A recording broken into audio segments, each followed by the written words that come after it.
All right, everyone, welcome to our ORCID workshop for researchers. Before we start, I'd like to mention that we took a look at your questions that you shared with us when you registered, and we'll go through some of those today. And any questions we're not able to get to, we'll follow up with you via email. So also feel free to email us directly with any of your questions you have as they come up during this call. If we can't get to them, please feel free to email us. So I'll go over our agenda for today. We'll start by talking about ORCID, what is ORCID, and we'll talk about the benefits of ORCID for researchers. Then we'll talk about how to populate your ORCID record and each different section of the ORCID record, and the best ways to get the most use out of your ORCID record, as well as some additional tips. And then at the very end, we'll have some time for questions and discussion. So let's start with a brief introduction to ORCID. What is ORCID? ORCID stands for Open Researcher and Contributor Identifier. ORCID is an identifier that is meant to uniquely identify you as a researcher so that you can get credit and attribution for your work. It can streamline your digital identity so you can save time on administrative tasks like filling out forms, and it can help you keep track of your affiliations all in one place. ORCID is a nonprofit, community-driven organization that serves the global research community. One of the main components of ORCID is the ORCID ID, which is the unique persistent identifier that is free of charge to researchers and individuals.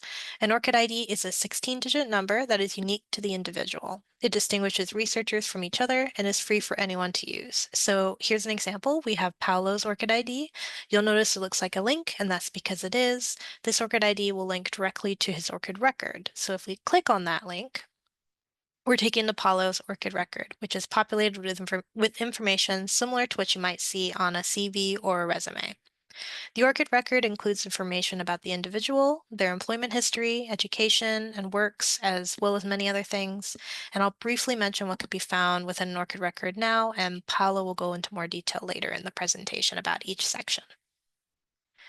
So using our volunteer researcher Sophia's ORCID record as an example, you'll see here that her ORCID record contains a section for different name formations, a biography, her country, and a section for keywords describing her research areas, and importantly, a section on her employment history.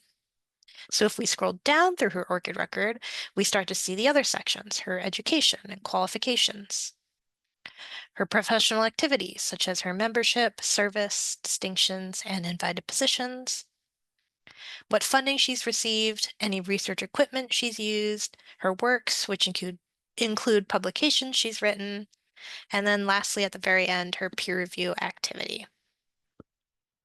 So also one thing that's fairly new this year, ORCID has introduced some new work types to better support a wider range of arts and humanities research outputs. Here are just a few: musical compositions, artistic outputs and images, lectures, blogs, interviews, patents, conference presentations, and so much more.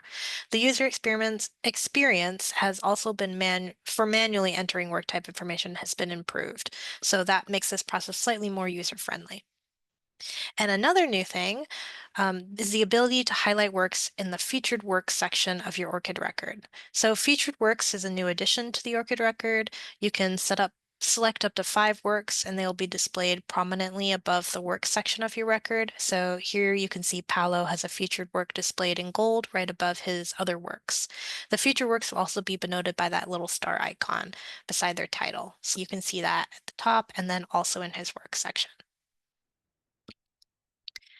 So now that I've introduced you to the ORCID ID and the ORCID record, let's take a step back and let me tell you about the ORCID from a more global perspective and what it can do on a larger scale.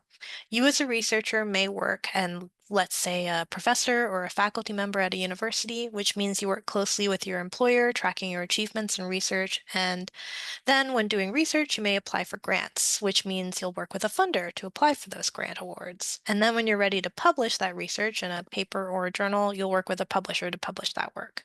At each stage of this process, you can use your ORCID ID and ORCID record to streamline how you're filling out forms to get grants from funders, or sharing your information with the publisher, or how you report your work to your university. It makes this process at each level of the research lifecycle more efficient and saves you time. And we'll talk a little bit more about this when we get into the benefits of ORCID for researchers.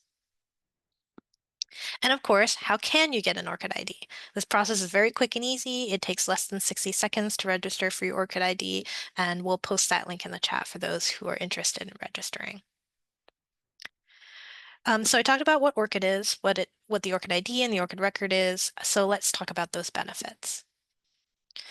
ORCID can distinguish researchers from each other. An ORCID ID persists over time, even if a researcher's name or anything in their life changes. It can bolster a researcher's digital identity, ensure that researchers meet funder, publisher, and reporting requirements, and it can also help save time when filling out forms and reducing your administrative burden. So let's go a little bit more deeper into each. So an ORCID ID can distinguish researchers from each other. In this example from PubMed, you'll notice here that there are a lot of authors with similar names. It's hard to tell who is who without any additional information to distinguish them from one another. So an ORCID ID ensures that a researcher's research outputs and activities are correctly attributed to them. An ORCID ID stays the same and can tie a researcher to their affiliations and activities throughout their career, even if their name changes or they share a name with someone else. So you'll see here our volunteer researcher, Sophia. She uses many different names when she publishes. Sometimes she's Sophia Garcia, S. Hernandez Garcia, or S.M. Garcia. And it's not always clear that these three different names refer to her. But with an ORCID record, you can include all your different name formations in your ORCID record and when you publish. Share your ORCID ID with the publisher, and all those names will be collected there. And that's important because an ORCID ID is persistent and unique to you, the researcher, throughout your entire career. So if your name changes, you're able to ensure that all your works correctly are attributed to you. So an ORCID record can also bolster a researcher's digital identity. So when you share your ORCID ID with an employer for reporting purposes, that organization can see what funding you've received or what work you've published all in one place. So for example, this abstract has several authors and several have ORCID IDs that link directly to their ORCID records. So if we click on one of those ORCID icons, we can see all the works they've done, such as this example here. This work was pushed from Crossref to this ORCID record, validating that this researcher published this work. Or this other example, which is peer review activity, which validated that researcher's experience. ORCID can also help you with meeting requirements for funders. There are many funders that are requiring or encouraging the use of ORCID when applying for grants or for funding, and you can see a list of some of those funders here: American Cancer Society, American Heart Association, Breast Cancer Research Foundation, and many others. They want you to have an ORCID ID so they can verify your identity or so they can see from your ORCID record what previous works you've done. And this is also true for federal funders. They're starting to require or encourage ORCID when applying for funding. In the past few years, a presidential memorandum, the National Security Presidential Memo 33, or NSPM 33, stated that federal agencies shall establish policies regarding requirements for researchers applying for funding to provide a digital persistent identifier. So they want investigators or researchers to have an identifier when applying for funding, such as ORCID. So we, the ORCID US community, have created a document summarizing the US federal funder policies related to ORCID, and this is a living document, so we update it as these new policies come out. Take a look at this document and work with your research administrators to stay informed on these federal funder policies. So an ORCID ID can also streamline the collection of data for certain workflows. So this is especially important for federal funders, as you can see in this example, when you're creating your biosketch in Science CV. You can use ORCID to populate your biosketch quickly. Science CV connects with ORCID, allowing you to pull the data from your ORCID record and upload it into your biosketch. So if you go into Science CV, you can choose ORCID as an external source and specify what information from your ORCID record you want to add to your biosketch. And this just makes that process easier and more efficient. ORCID can also help with meeting requirements for publishers. When you submit your manuscript to a publication, often your publisher will ask or require you to include your ORCID ID. So here's a list of some of those publishers: American Chemical Society, IEEE, Springer Nature, among many others. Publishers are asking for ORCID ID so they can include the ID in DOI metadata. And this is important for making sure you as the researcher are getting credit for your work. And some publishers can potentially push your publications to your ORCID record for you. So here's an example from Springer Nature. They are asking that all corresponding authors include and link their ORCID ID and record when publishing their manuscripts. So as you can see, because you as a researcher have shared your ORCID ID with the publisher, it's included in that DOI metadata. So now in this example, Crossref was able to add this article to this researcher's ORCID record and link the researcher to that publication. This green check mark shows that Crossref is a trusted source, adding validity and credibility to what you have in your ORCID record. So anyone who sees this article listed in your ORCID record can trust that you are the author or co-author of this work. This is also true when you're a peer reviewer for a journal. Some journals are able to push peer review activity to ORCID records, as you can see here in this example from Web of Science. So we talked about funders, publishers. Let's talk about research organizations and how they're using ORCID. So organizations like Binghamton, Cornell, Florida State University, Stanford are asking their researchers, their students, and their faculty to have an ORCID ID. And a lot of this has to do with how they're tracking or reporting the research that their faculty or researchers are doing. So organizations are able to streamline how you as a researcher can share your work with your university, such as in faculty reporting or during annual reviews. So you'll see in this example from Florida State University, they're able to grab the publications or works from their researchers' ORCID records and use them in their reporting systems. In addition, some universities are also pulling publications from their researchers' ORCID records so they can add it to their faculty profiles, like in this example on the bottom from Oklahoma State University. And what this all comes down to is really saving you time as a researcher. If you populate your ORCID record with information on your career, your employment, educational works, funding, you can more easily share that information in forms from reporting more efficiently and easily, freeing up your time to continue to do the research that you want and need to do. The research ecosystem depicted here is interconnected. As a researcher, you are the center of this ecosystem. You connect each aspect of the life cycle. Funding agencies can push funding awards and grants to your record. Publishers push works or publications. Universities push education or employment. And it's all designed to support your research and to more easily navigate this entire process. And the best way to do that is to learn how you can populate your ORCID record. And so with that, I will pass it on to Paolo. Thank you, Kayla. So now that we know about the benefits of ORCID, why it's important, like Kayla mentioned, we are now gonna go through a little bit on how we can populate your ORCID record and also maintain your ORCID record. So on the next slide, so basically, these are all the information that could be added in your ORCID record.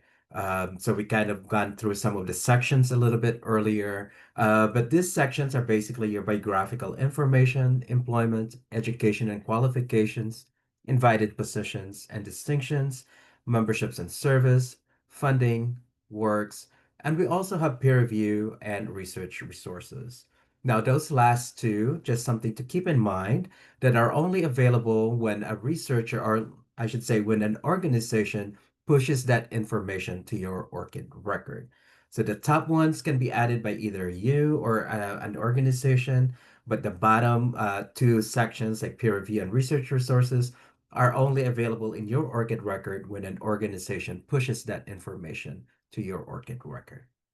So when we go to the next slide, so today we're going to go a little bit on how we can add information to our ORCID record. So these are the ways that you can do that. So one is you can do a manual entry. You can also use a search and link wizards, which are only available in the works and funding section. And we'll go through a little bit also on how organizations can automatically push data or information to your ORCID record. Next slide. So for the manual entry, an example here that we are seeing on our screen is an employment section. So here, when you are adding an employment to your ORCID record, what you will do is you want to click on add. So there should be a plus button that says add. Click on that and then go ahead and add employment. So when you can do this, it's basically will have a pop-up where you can start entering the information about your organization. So when you type in, here's an example with one of mine for Northwestern University. So when you're just typing in your information, it will have suggested kind of organizations on the drop-down menu. So you click on that. So here's an example with Northwestern University, and that should populate the rest of the fields that's available on that pop-up information. On the next slide, We will see when you are done. So you can include like information about when you started, for example, additional informations like your title, all of those things. Once you've done, you've added that information in the manual entry, you will then go ahead and click on it to add it to your ORCID record. So when it's available, you can see that here in your ORCID record. So there's an example here. Now it's really important that you're clicking on that drop-down menu on that previous slide. So that way, the organizational identifiers, like what you're seeing here, says Ringgold, or it could be Aurora ID, is available in that metadata for your employment section. So once it's added, you will have that information in your ORCID record. Thing to also kind of remember is that you will see that source down below of that particular entry. So the source that you're seeing is my name in this case, right? And that's because I added this information myself. So I added this manually. So let's say if you add this information yourself in your own ORCID record, you will see the name, your name as the source of the information.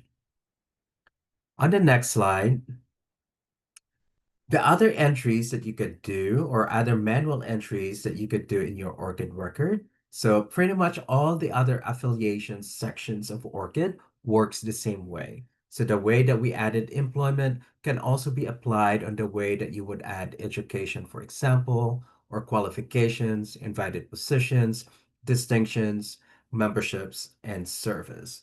So the way that you do those kind of things when you add employment is pretty much the same thing as you add with other affiliations in your ORCID record.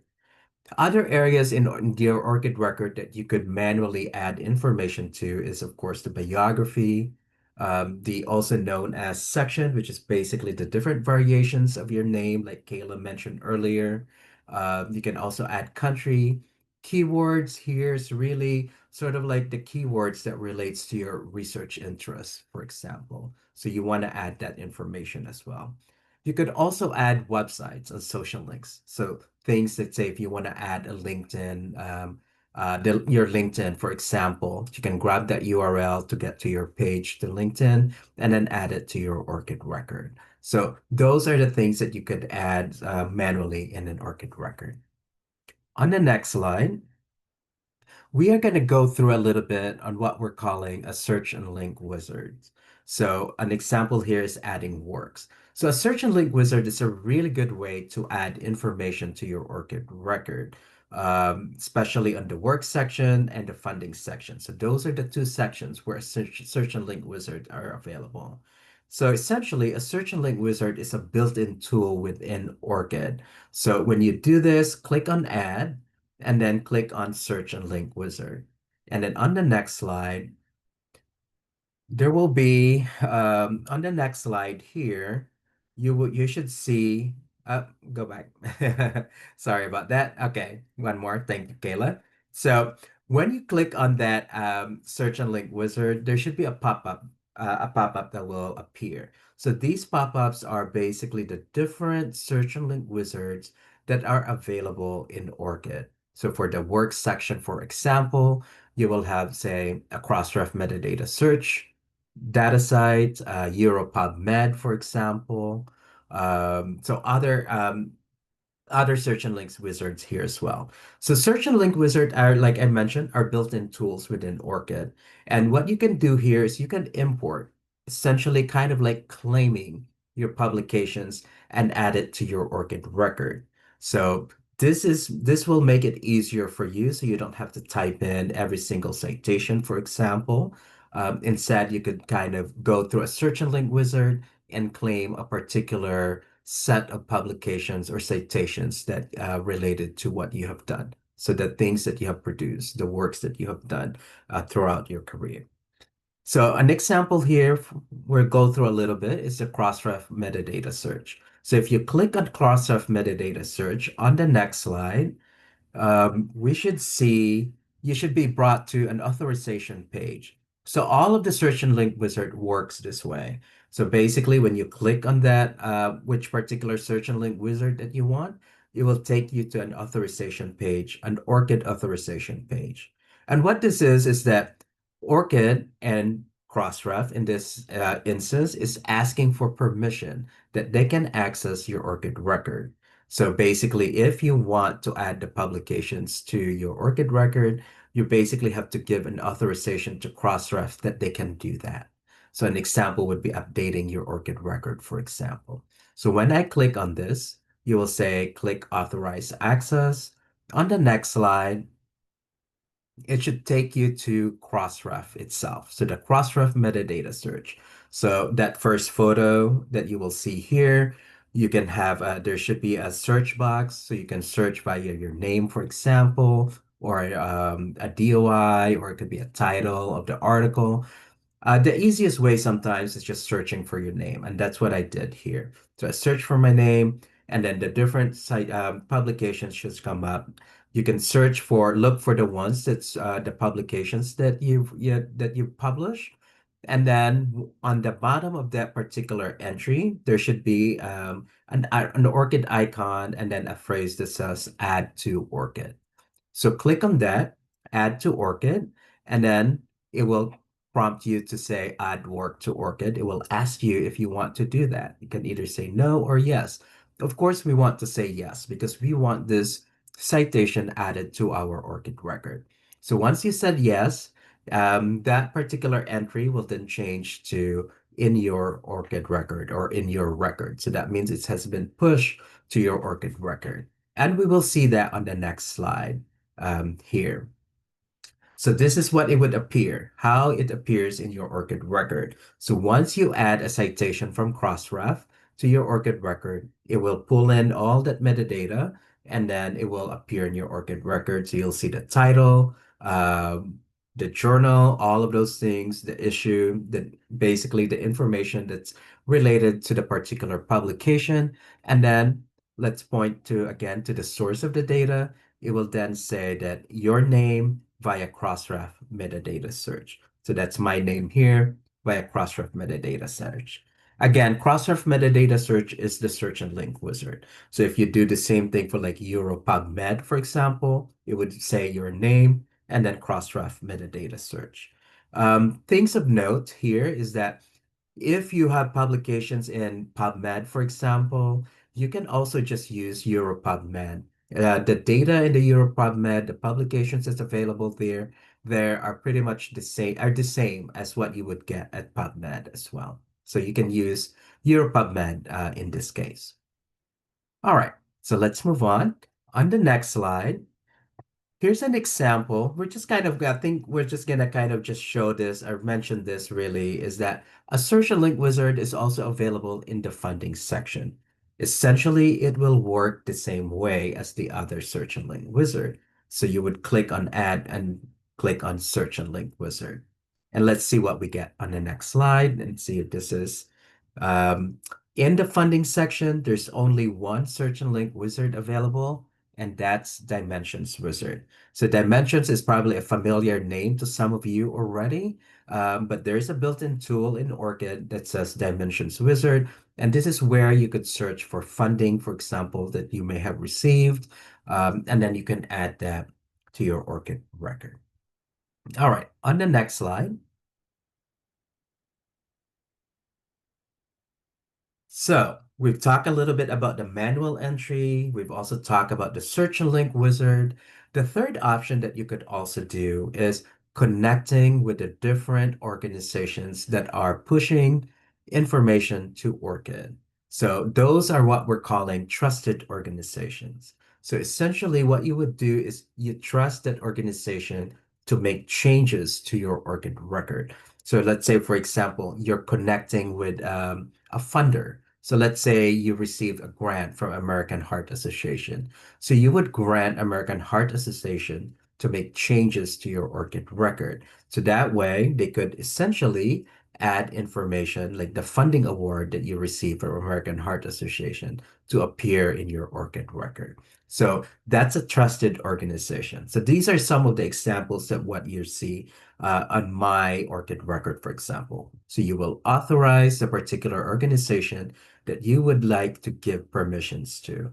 So authorize them so that way they could make changes or updates to your ORCID record. So they could push, say, for example, a publication, a peer review activity, or a funding information. So they could push that. Or let's say your organization, the university that you worked at, for example, may have an ORCID integration and they are writing to ORCID to push employment information. So you want to give them permission to do so. So you would give them the authorization to add employment to your ORCID record.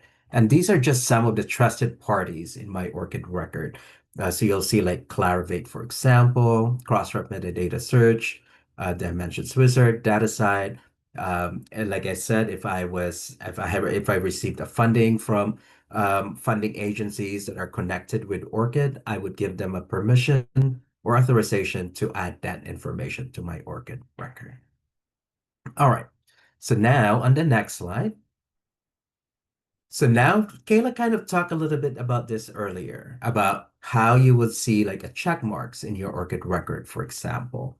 So trusted organizations essentially are will be able to put a trust marker in your ORCID record. When they are pushing that information to your ORCID record, the source of the data will become the organization that pushed that data.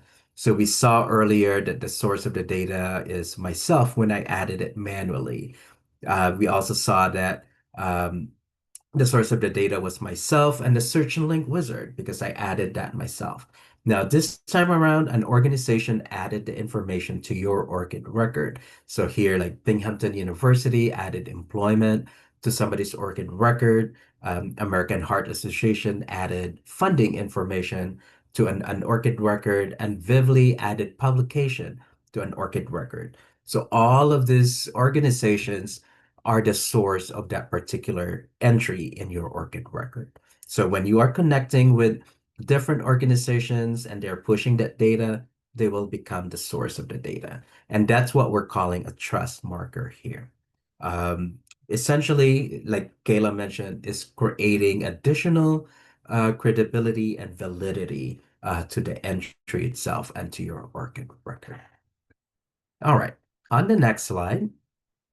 So that's essentially how you would populate your ORCID record. So those are kind of like a big overview of things and how you can add information to your ORCID record.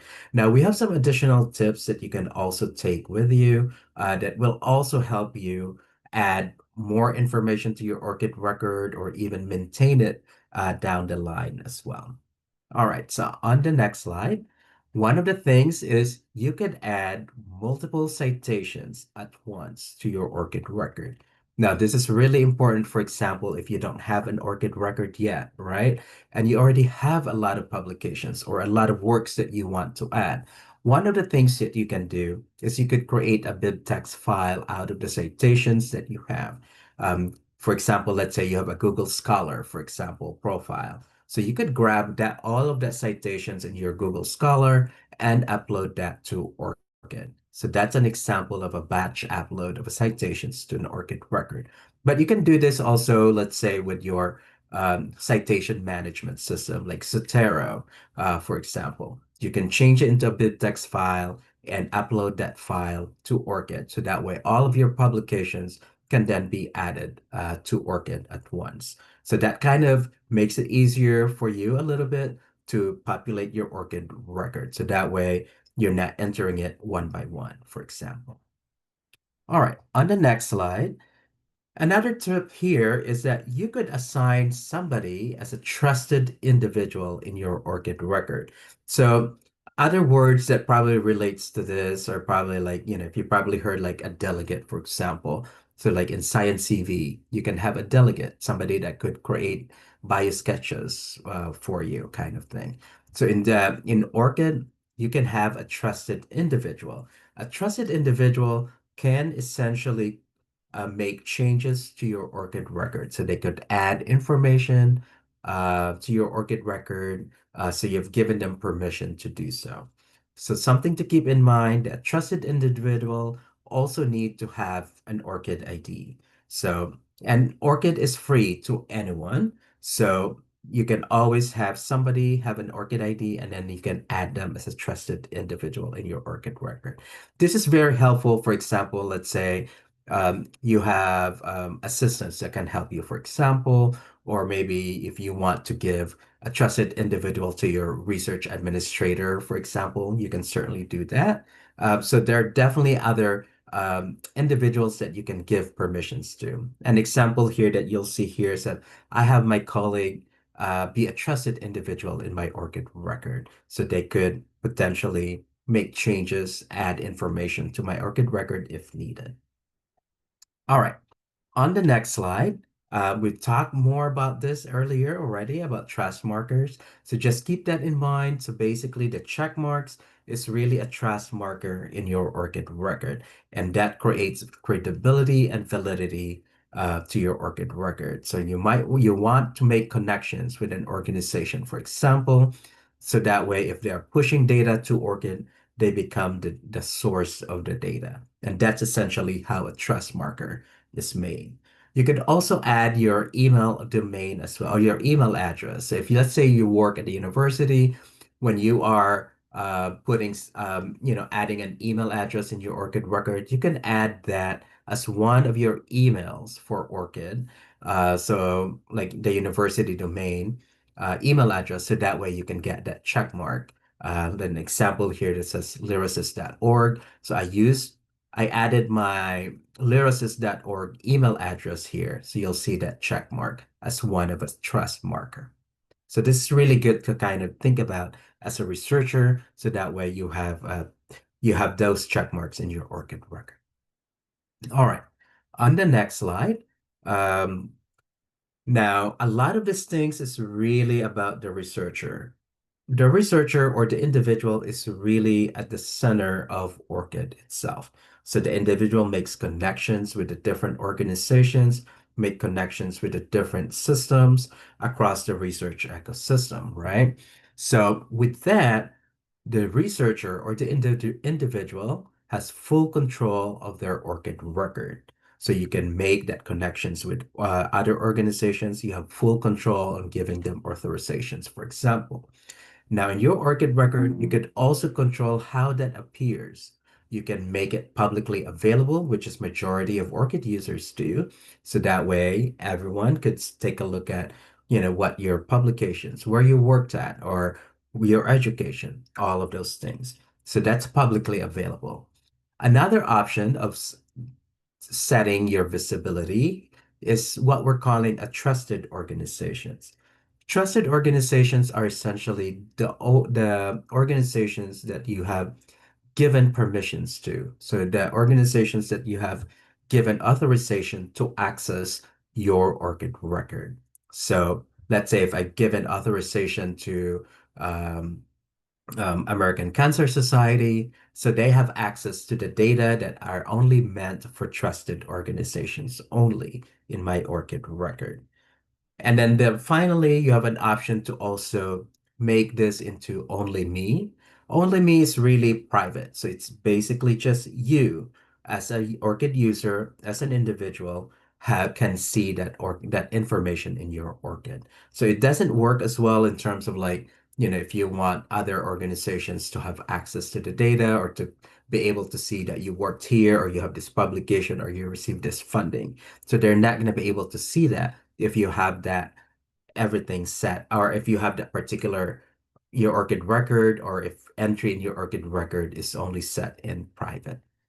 Now, like I said, it's you have full control as an ORCID user of the data that's available in your ORCID.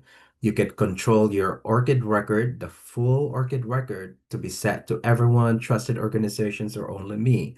But you can also set each entry in your ORCID record to a different visibility setting. So that way, let's say you worked here, your current work, I want that available publicly. But let's say my work like 2, 3 years ago or two previous works ago, I just want that available to trusted organizations. You can certainly do that. So you can control every entry in your ORCID record. All right, on the next slide. So this is, I believe, our last slide before we do Q&A, or if you have any questions. So things to really kind of, one thing that we really want you all to remember is that use your ORCID ID wherever possible. So when you are working with a publisher, when you're working with a funder, or applying for grants or science CV, all of those things, you can take a look at to see if the systems have that green ID icon.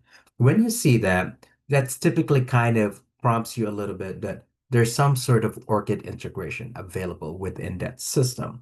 So when you do see that, make sure that you are making connections, connect to the organization, make them a trusted organization, for example. Connect with your university if they have that ORCID integration. So that way, potentially, they might want to push employment information to your ORCID record. This really will make it easier for you as an individual, as a researcher, to make that connections along the way. So that way, they'll be able to different sections of the research ecosystems will be able to grab data to fill out those applications form, for example, for grants or manuscript submissions. So they can grab that data from your ORCID record, but they could also push data to your ORCID record, let's say when you have your publications done, or when you did a peer review activity for that particular publisher, or when you receive a grant, for example. So the message is really use your ORCID ID wherever possible. All right.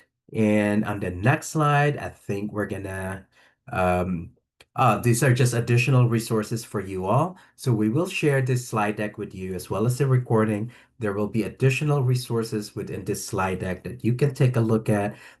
For example, like more details on how you want to do the BibTeX file, for example, or additional details on how you can make somebody a trusted individual. All right. I think with that, we're gonna go ahead and open it up to a Q&A. If you have any questions, please let us know. I think you should be able to unmute as well if you want to speak up and ask a question.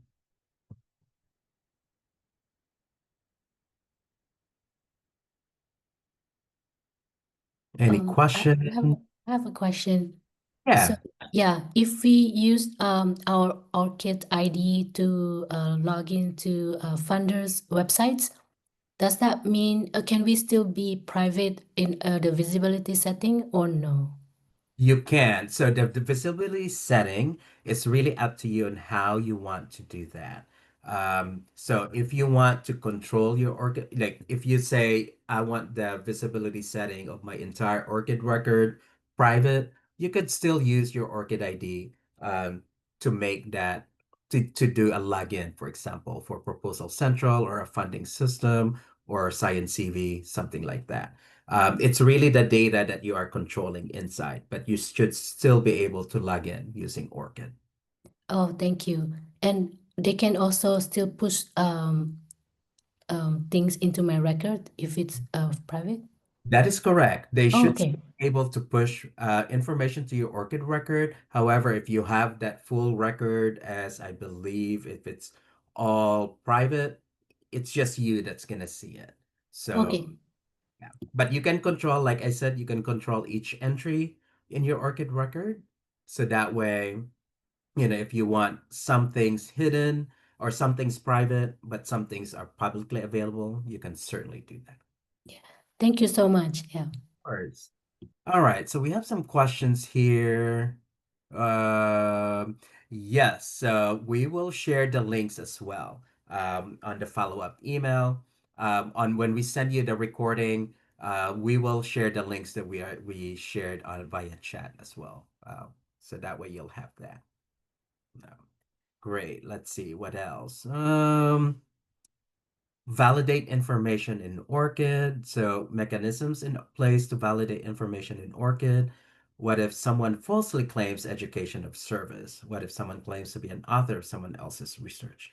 Now, okay, really good questions. So really the trust here is at the individual and the organization itself. So ORCID does not validate data, for example. However, you can reach out to ORCID if you see something incorrect, if you see something that's falsely claiming something that's they're not supposed to be claiming, we always encourage you to reach out to ORCID so we can take a look at it farther. So or support orchid.org. So there will be some kind of you can let us know, can let ORCID know, and then they can take a look at it farther. You can also go through the organizations, for example, so that way they are aware of there's anything that's falsely claimed with something. Um, so that's essentially what that is. Or the validation of the record should happen, especially if it's pushed by an organization. The organization should be essentially sure that they have the right information that they are pushing to somebody's ORCID record. Of course, we can't control that with a manual entry, right? Because somebody could manually enter something that they're not supposed to be entering. But that's kind of a very similar kind of concept as say as somebody entering false claims in their CV, for example. So ultimately, if there's something wrong or something that's kind of incorrect, definitely we encourage you to reach out to ORCID so that way we can investigate and take a look at it farther. I hope that answers your question. All right. What other questions do we have? Do ORCID entries show up in the web searches? I recently deleted myacademia.edu account because of Intel. Okay. Flat. Okay. Really good question. So ORCID, we do not have PDFs, for example. So we don't have content in ORCID. What we have is the citations of the articles or the publications, for example. So you know what? I will have to take a look at this farther to see, let's say, if you're searching for an article, that it will pop up. But if you are searching for your name, for example, ORCID should be one of the results in Google search, for example, or any other search engines. So your ORCID record should also show up when somebody's looking for your name, for example. But as far as like the details of each entry, we'll have to take a look at that farther, and we will let you know. Feel free to also reach out to us if you have any kind of things that lingering about this question. Okay, who financially supports ORCID? Good question. So, who financially supports ORCID are really our member organizations.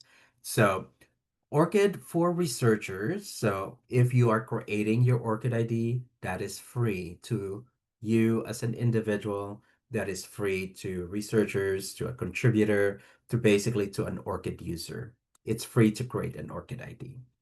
Where the membership comes in is in um, the institutional member or organizational membership. What they are paying for essentially, a big part of it is the API keys that allows them to make a connection with ORCID. So let's say you are an organization, a university, and you want to integrate with ORCID. You would be using an API key to integrate with ORCID, and that's where the membership comes in. And that's where the membership fees are basically a big part of. So that's what you're paying as an organization. So it's organizations that pay that wants to use the infrastructure of ORCID, but for individual, for each person that have an ORCID ID, they don't have there's no fees for that, and it's free. If somebody tells you that somebody says that you have to pay for an ORCID ID, definitely let us know because that is not true, and we don't want that to be happening for sure. That is correct. It is maintained by the community itself. Mhm. All right. Any other questions? I do have a question. I had a researcher say that on their ORCID ID account, they are seeing articles that are not theirs, but by somebody with the same last name. And I'm not Hmm. exactly sure how that's occurring because they're checked with Crossref. Does that just need to be reported? Yes. So I would report that to the publisher itself. What's probably happening that I could think of right now could be an issue is that this is why it's important to do that connections with a system to make go through like an OAuth process, an authentication process when you're connecting your ORCID ID. If a publisher or somebody else is just like, oh, can you give us your ORCID ID? Or I'm just gonna search for your ORCID ID, that could get the ORCID ID that they could have gotten is actually for a different person. So that's where the issue is coming from when in terms of like say you're trying to disambiguate one researcher from the other because they have the same name. So somebody may have just assumed that this is the right author. So that's definitely on this case, I would recommend to reach out to publisher to make the correction, especially in the DOI, so that way that could be changed in their ORCID record. I would also recommend for the researcher to especially if that's not their publication, is to go ahead and make that particular entry in their ORCID record as hidden, so private only, or they could delete it if they want to. So that's an option. But definitely, I would recommend to also reach out to the publisher so they could make the adjustments needed. I hope that answers your question. Yes, thank you. Great. Okay. Okay. Any other questions? Yeah, because I think here, even if they got that from Crossref, potentially if they saw their name, for example. But basically what it is, what happens in Crossref is that um, that metadata is pushed from the publisher. If the publisher got the wrong ORCID ID, it will be wrong in Crossref. So that's what that is. All right. Any other questions?